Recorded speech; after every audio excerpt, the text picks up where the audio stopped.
Mandibulise kuni bathandi bezemidlalo eMzantsi Afrika, ingakumbi kuni balandeli bebhola elikhulu ke laseMzantsi Afrika. Apha ke baphulaphulisisa nemeko ke iyakwaphuma phaa kuKaizer Junior Motaung, ngoba kaloku nguye ngoku ohamba esenza amadliwano-ndlebe, ngoba kaloku ngoku into ihleli phezu kwe-cons phaa kuye, kwehla konyukwa mphulaphuli. Uthi ke uKaizer Junior Motaung xa ebuzwa ngokubana kwakutheni na ukuze batyumbe okanye bakhethe aba baqeqeshi babini, uMnumzana uKhaze kunye ke noBen Yusuf babe ngabaqeqeshi beqela leKaizer Chiefs. Kwakutheni ze bakhethe bona beyimanagement eKaizer Chiefs emveni kokubana kuhambe uNabi? Uphendulile ke phaya kuKaizer Junior Motaung, wacacisa wathi okokuqala iKaizer Chiefs ke kuneprojekthi eqhubekayo eyayophela phaa ngo-2030, into ethetha ukuthi bakwi-plans zika-2030 beyiKaizer Chiefs. uMr Nabi ebeqalile ke wayiphathi ke yezo plans kunye ke nabancedisi bakhe, uquka phaa ugoalkeeper coach okhoyo, aba baqeqeshi babeni uKhaza kunye noBen Yusuf, nabo bonke ke abantu babeze noMr Nabi bayinxalenye ke yale project ke ka-2030 eKaizer Chiefs. Into ethetha ukuthi ke bebekhona kwezo plans. Uthi ke uKaizer Junior Motaung nangesikhathi iKaizer Chiefs ke iphumelela iNedbank Cup phantsi kwesandla sikaMr Nabi, aba baqeqeshi vele nabo bebekhona.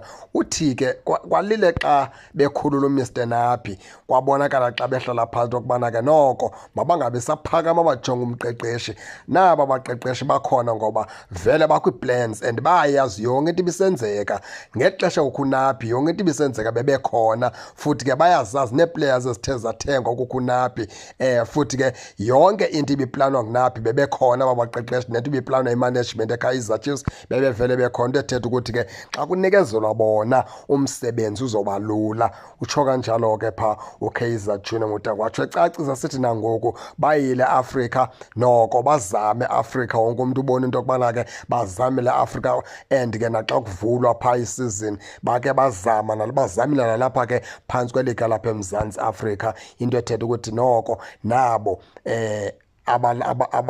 bebevele bekhona xa bekuplanelwa le season kukho noMr Nabi. Loo nto ke yenze umsebenzi walula. Ngamazwi ke la aphuma phaa ke kuKaizer Junior Motaung, ecacisa ke ngokuqoka kwabo okanye ngokutyumba kwabo aba baqeqeshi babini into yokubana baqeqeshe phaa iKaizer Chiefs. Singene kancinci ke lapho ke uJunior Motaung sizawuzibeka phantsi intambo. Okokuqala nje aba baqeqeshi babini, masithi ke njengoba sithi bebekhona ke xa bekuplanwa yonke into beyiplana bekhona, nangeli xesha ke kukho uMr Nabi kuthengwa ii-players bebekhona. Laa nto yenze umsebenzi lula kubo into yokubana ke bangaqeqesha iKaizer Chiefs ngoba ke zonke izinto besenzeka bekhona. Kodwa ngendlela ekudlalwa ngayo phakathi kwabaqeqeshi bobabini nabadlali beKaizer Chiefs, imiphumela ayitsho into yokubana aba bantu bayazana. Even nezi games athi iKaizer Chiefs ziphumelele kwiCAF, ayizo games beziphumelela nawe ubona into yokubana hayi bebedlala baziphumelele. Zigames ebebeziphumelela ngendisithi ke ngongcipho, ndiyibeka kanje ndithi ngongcipho okanye ngenhlanhla. Kona phakathi kwabo baqeqeshi babini nee-players ikhona into engadibaniyo, umdlalo wabo awuhlangani futhi umdlalo wabo awukho right.